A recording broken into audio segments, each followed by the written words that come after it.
Welcome to another episode of The Next Move. I'm very excited today. We have a special guest. Her name is Kim. Kim, how are you? How was your new year? It was good. Thank you. I'm happy to be here. Yeah, what did you do? So my family is Japanese, so we went down to my aunt's house. Japanese New Year's kind of a big deal. So like a lot of traditional foods. There's a New Year's soup that's kind of my favorite soup of all time, but you only get it once a year. So it's called ozoni, and it has mochi inside. It's very delicious. So yeah, that sounds try good. it out. Yes. Okay. So tell us, what's your occupation? What do you do? So I work as a registered dietitian nutritionist, currently in renal care, but I've done a little bit other things before that as well. Awesome. Tell me, because you're the only person I know who has that occupation. Tell me what made you pursue that. That's a great question. So when I was thinking about what made me pursue that, I kind of have two answers. So like the first answer is I never intended to do it. All growing up, from the time I was in elementary school, I wanted to teach elementary school, and I just thought, my parents are educators, and so I thought, that would be like super fun. I thought bulletin boards were awesome, and just I really liked that aspect of teaching. But when I went to college, so I went to Cal Poly San Luis Obispo, and you have to declare a major, so you can't go in undeclared. So, I picked something, and I picked nutrition because it was always an interest. I thought like, oh, I like food, and it's cool that you can study it. And, I went in thinking, well, being an elementary school teacher, you can kind of choose anything. And so I'll just do nutrition, and then I'll apply back and get credentials. And I remember just kind of being a freshman and not knowing what I was going to do, thinking I'm going to do this. And I really, I went to the Nutrition 101 class, and I really felt like God was showing me like, you need to let go of your plans. And so I was like, okay, like I didn't know what I was going to do. But as I went through that major, that class kind of showed you everything you can do with this major. And as I took classes, I just loved it. Like, maybe it's really nerdy, but I loved being in school. It was never felt like a burden, it was just like really exciting to me. And then kind of graduated, made some plans to apply for school, and didn't quite work out as I planned, but maybe we'll get into this later. But like long story short, I ended up getting into an internship program, and then, Here I am. Unexpected. Okay, so you did mention school. School goes way over my head. I'm not very much of a school person, but so tell me what's involved. Like, what did you have to do? What courses did you have to take? Is it like a trade school where you can go and study specifically nutrition, or do you have to have some type of other education? Yeah, that's a great question. So I kind of did it the fastest way possible, I guess, in a sense. So I did my degree in nutrition. The short version is it's a bachelor's degree and internship program with supervised practice hours and an exam. And then continuing education units every 5 years to keep up your credential. And if you don't complete those, you actually have to retest for the exam. So you definitely want to keep up your units. But I did it the fastest way possible, in the sense that I did applied nutrition as my undergrad. I know some colleagues that, studied business or had a different degree before, and so they did have to go back and do prerequisites. A lot of the classes involved are science classes. I don't know why I was surprised that it was a lot of science, but like, duh. But anyways, so chemistry, biochemistry, things like, organic chemistry, anatomy, physiology, and obviously nutrition classes, metabolism, all of that. So I don't know why I didn't realize that there's more to food than just like eating it, but there definitely is. Well, I enjoy eating it. I know. It's awesome. That's funny. This is one of the questions I had, because I was trying to figure out where could they place a dietitian. Like, is it just hospitals, or what kind of companies hire them? Yeah, it's so cool because, in that Nutrition 101 class that I talked about, when you say, I want to be a nutrition major. They tell you all of the things you can do. And I was actually really amazed. So hospitals is one of the most common, but like other things like you can work for schools, like food companies will hire dietitians. So, I don't know, like LaCroix Water actually employs dietitians, Wow. to do some of their marketing. Supplement companies, so different supplement companies will hire them. Big companies like Abbott, or Nestle. Dietitians do some of their like education and marketing, and so there's like a really wide breadth of places you could work. Okay. So that leads me to my next question then. So do you feel pretty secure, like you guys have job security in your field? I do, in the sense of, dietitians can do a lot of things. And I think one of the major areas that dietitians work in is in disease prevention and management. So we talk about things like diabetes, high blood pressure, kidney disease.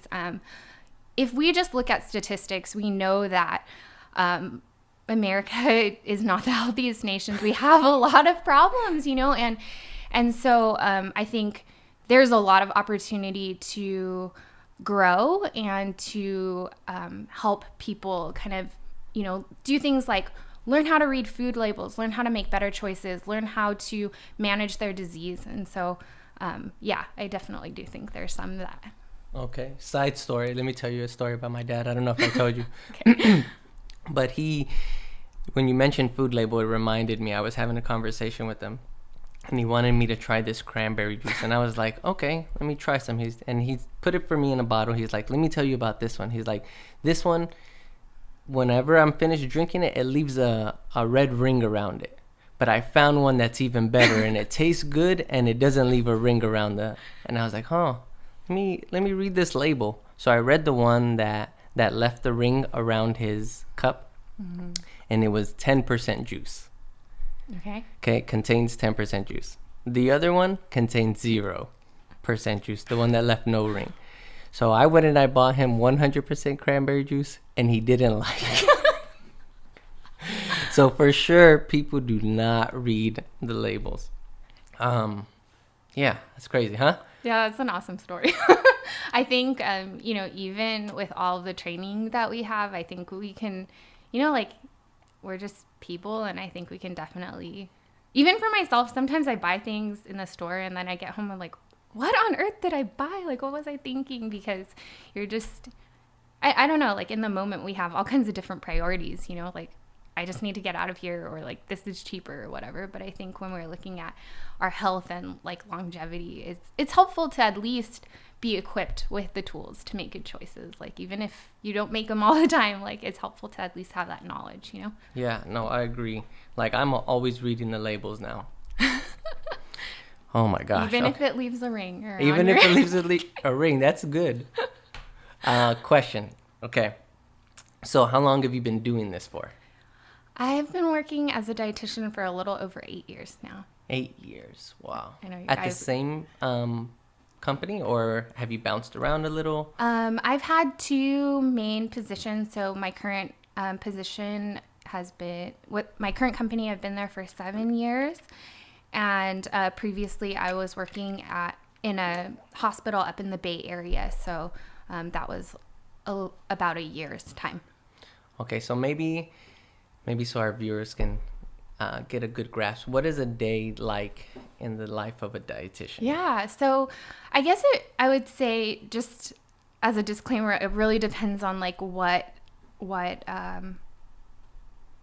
realm you work in. So obviously, like if you're a food service management dietitian, your day would look very different than if you're a clinical dietitian in the hospital versus if you're doing outpatient practice, or if you're, a private practice dietitian, or, a consultant. Like it looks very different. But, for me, I currently work in outpatient renal, so particularly in the dialysis unit. So my day is pretty, it looks similar but different every day. I have a pretty flexible schedule. So usually when I get in, it just kind of depends if I need to see patients first, or if I don't have a patient to see right away, then I'll check emails, like every job I think now, and then kind of prioritize, a lot of my day, it kind of, I guess, it'll ebb and flow depending on the demands, how many patients I need to see that day, how many meetings we have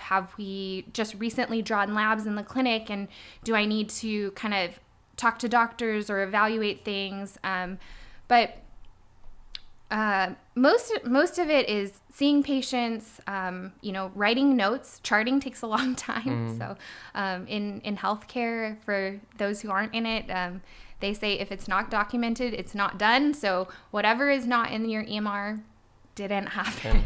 Yeah. So I don't know if that's helpful, but usually I work, depending on the day, usually between 8 and 10 hour days, depending. 8 and 10 hour days? Yeah. And how many clients would you see?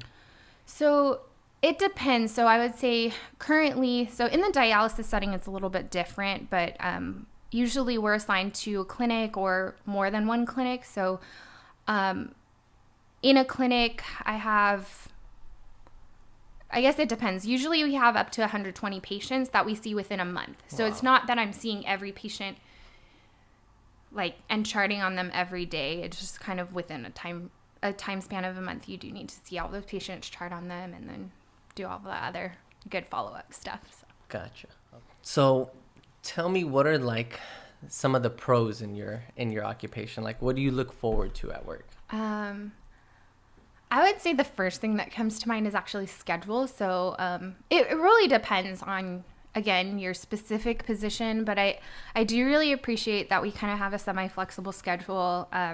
A lot of dietitian positions, I like that your work is kind of self-paced. So, obviously we have deadlines, we have things that we need to do, but nobody's telling you exactly how to do your job. And it's kind of global outcomes are really important. We need to accomplish certain things, do things by certain deadline, but nobody's watching over you to make sure you cross your T's and dot your I's in a certain way. And so I appreciate that flexibility of kind of figuring out how to prioritize tasks and how to see people and things like that. Okay, so back to flexibility. Yeah. Do you get to kind of make up your own schedule in this field? You can. It depends. So when I worked as a food service and clinical dietitian, it was a little bit different. Food service management is a lot more time specific. So when I was a food service supervisor, it was 6 to 2:30 or 11 to 11:30 to 8 p.m. So you need to be there at certain times because basically in that job, I was helping make sure hospital tray line is running correctly. So you better be there at mealtime, otherwise not good, right? So in my current job, it is a little bit different. You do kind of get to figure out your schedule a little bit more. It really depends. And I would say definitely if you're doing something like private practice, those hours are even more flexible because you figure out when are you going to see patients and things like that. When are patients available to be seen? So how many patients do you see roughly in a day? It depends. So I keep saying it depends, but I would say some days I'll see 2 or 3, just doing short follow-ups. But when labs come out, I'm seeing more than 30 in a day. Wow. So kind of just seeing them back to back to back to back, and then sitting down and at the end of the day doing a lot of charting. So I work in an outpatient clinic, and I think dialysis is a little bit different. So patients come in at routine time. So dialysis is, for those who don't know, is a treatment for kidney failure. And so they're coming in usually 3 times a week, sometimes 2, sometimes 4, but typically 3 times a week for 3 to 4 hours at a time. And so they're coming in routinely. So I just kind of see them while they're there. They're not making an appointment at a certain time to come and see me and sit down in the office. I kind of go to them while they're on treatment. So it's a little bit different in that way. And that's why I can kind of see a lot of patients, subsequently, because for some patients they don't need a lot of, counseling that month or don't have a lot of questions, we can talk for as short as 10 minutes. Some patients, a new patient or somebody that has a lot of questions will sit down and talk for an hour. Oh, wow. So it really, in an outpatient setting, specifically dialysis, it's pretty different than like in the hospital. The pace is very different. Usually in the hospital, your team, if you have a team of dietitians, you are basically triaging. You're figuring out who are the top priority patients that need to be seen in the time frame, and that's dictated by diagnoses, by different hospital guidelines, and then you're trying to kind of see as many patients as possible to get through your queue, because Gotcha. you got to see them before they're discharged, or you need to see them because you've been sent a consult by nursing or by the doctor for tube feeding or whatever. So there's a variety. Gotcha. Okay, Yeah. so can you do any of your appointments by phone?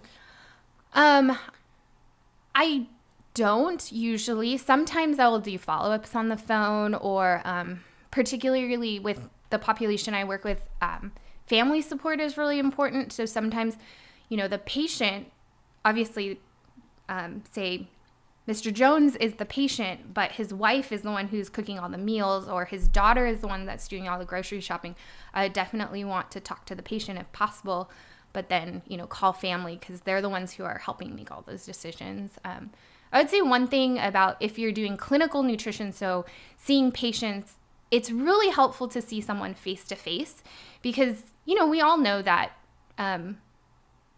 just seeing somebody is, and hearing their voice obviously is not quite the same. And so as a dietitian, I think one of the helpful things of seeing somebody face to face is you can see a lot of things. Like sometimes when we're thinking about, okay, does a patient have nutrient deficiencies? Some of those things are you can physically see them, like cracking at the sides of the mouth, or if their hair is falling out, like a lot, or like skin color, the coloration of their skin. So that can tell you different things. And it doesn't mean that we can say like, oh, just because you have a crack on the side of your mouth, you have a nutrient deficiency. Obviously, no, but those are helpful things so I would say like, I like to see them face to face if possible. Yeah. Yeah, that makes sense. Yeah. So what would lead like a person to go see a dietitian? Like, are they just recommended by their doctor, or, because I've never said one day like, oh, maybe I should go see a dietitian. Yeah, that's a really good question, because I think what would lead somebody? So I've particularly worked with populations that have a particular medical condition that, nutrition is a important piece. So there's that, but I know plenty of people, like healthy populations, that will go see a dietitian. They just want to improve their health, improve their eating. Some dietitians do a lot of like just wellness kind of counseling. Some dietitians work in like, for like big, I don't know, what do you call it? Corporate wellness. So that's one place. Sports dietetics is really big. So for performance, like you're an elite athlete and you want to know how to fuel for performance. I think that's another really cool area. And then obviously, the common, common things like diabetes, high blood pressure, autoimmune conditions, kidney disease, those definitely, seeing somebody, even if it's not we're telling you what to do, but just to be a support and really kind of coach patients to help them, just feel confident in like, I can make these decisions for myself, and they don't go to a grocery store and feel like paralyzed. I think that, I don't know, like I would hate for somebody to just, you have to eat every day. So like, it's helpful to feel good about that. Yeah. Yeah, now I remember why I reached out to you regarding my diet, because I was going through a bout of heartburn. I don't know if you remember. I do remember that. And the question you asked me was, did you change anything in your diet? Oh, I don't remember asking that, but I do remember talking to you. Yeah, that helped me so much, because recently I had been on this little binge of eating carne asada and eggs every morning. And when you asked that question, I didn't think nothing of it, but then I really started to think like, dang, what did I change in my diet? And I had been consuming that every day.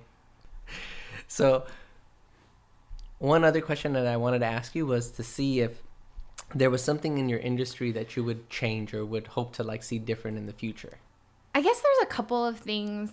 Some of them are state specific. So, different states obviously have different regulations. I think one thing that would be really helpful is to have just state mandated guidelines for dietitian like caseloads. So, maybe not in the hospital, you don't see it so much, but things like outpatient dialysis, you definitely see that you can end up with like huge caseload. And, obviously companies they try their best, but I think without those regulations, there's less pressure to like do that fast. And so that can help. I think in healthcare, bureaucracy is always just like challenging. So sometimes you feel like, I don't want to say it's that our laws are bad or whatever, but I think sometimes you just feel that weight of like, oh man, there's a lot of red tape.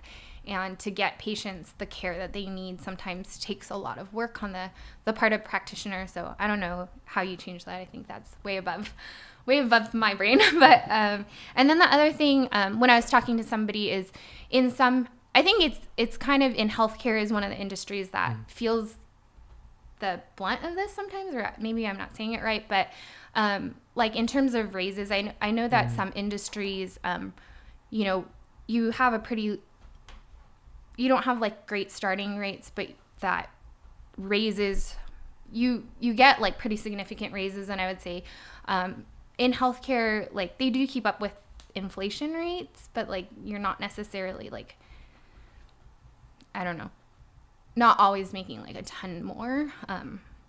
Gotcha. I don't think about that a lot, to be honest, but I know that, just in talking to people that are pretty financially savvy, they pointed that out to me. And so it's like, okay. So you had mentioned the pay isn't too great. So tell me, what can someone expect to get paid? Maybe like on the low end, right out of school, and then maybe like a medium pay, and what's someone who's been doing it for years? Yeah.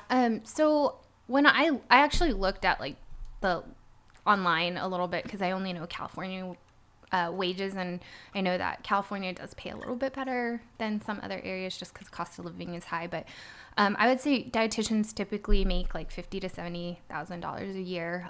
Starting rates, like when I started out, I think it kind of depends on like where you're working and things like that, and where you start working. So like hourly wage, sometimes it's like $25 to $28 an hour, which I feel like is fair, and then on the high end, like if you're a more entrepreneurial dietitian, or if you're, kind of willing to do like one main job and then kind of do consulting on the side, you can definitely make a lot more.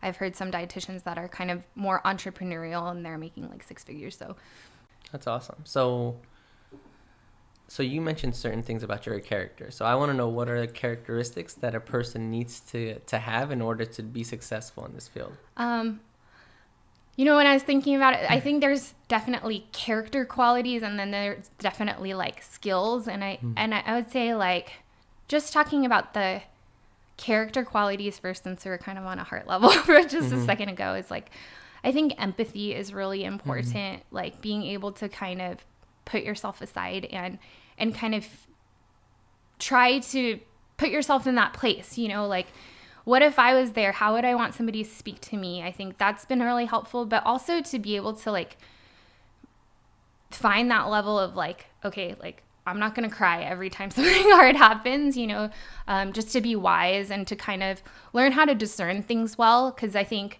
as a dietitian, everybody is an expert on food. Everybody eats every day. And so everybody feels like they're an expert on food.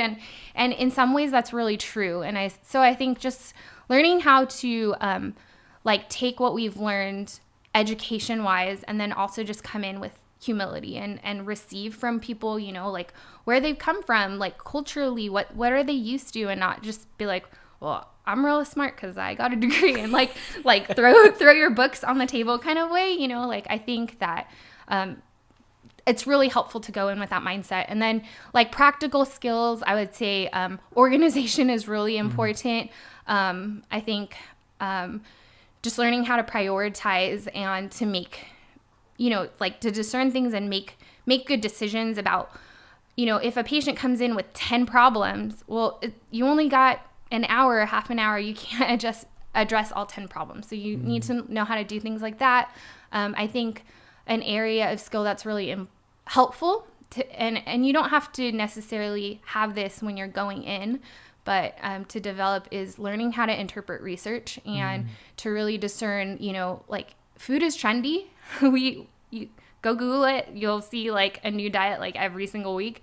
And so just learning how to interpret that and figuring out, okay, like, are they saying sound things? What part of these things are true? Like, how do I apply this? Does this even make sense? Does this headline, like, like when you look at the study, is that even what they're saying? And so, yeah.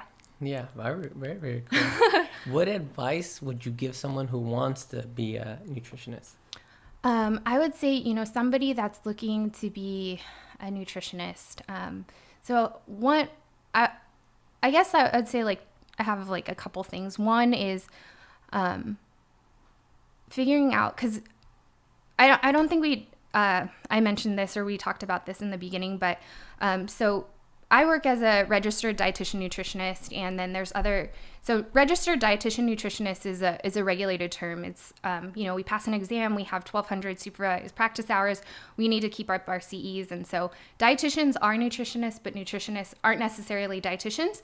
And it doesn't mean that nutritionists are bad. It just means that it's not necessarily a regulated term. And so I would say for somebody who's seeking to go into nutrition, my encouragement would be figure out like what are your goals and how, what kind of certifications do you need to get there.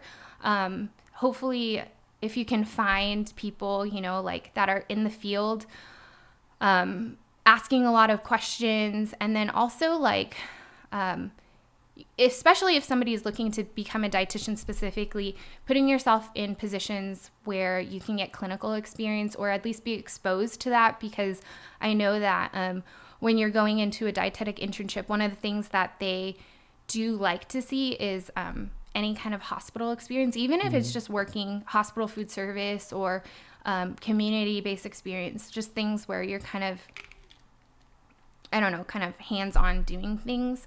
I think the year that I was working, this is actually, I applied to school and internships and I didn't get in the first time. I ended up working as a diet aide, I guess they call it, like serving food at the hospital. And that was like it was really eye-opening to me. I'd never worked in a hospital before, and it was like very impactful, in other ways. So, yeah. That's so awesome. Thanks for clearing that up. So nutritionists are not dietitians? Not necessarily. So some are, but dietitians are, the term is registered dietitian or registered dietitian nutritionist. So meaning dietitians are nutritionists.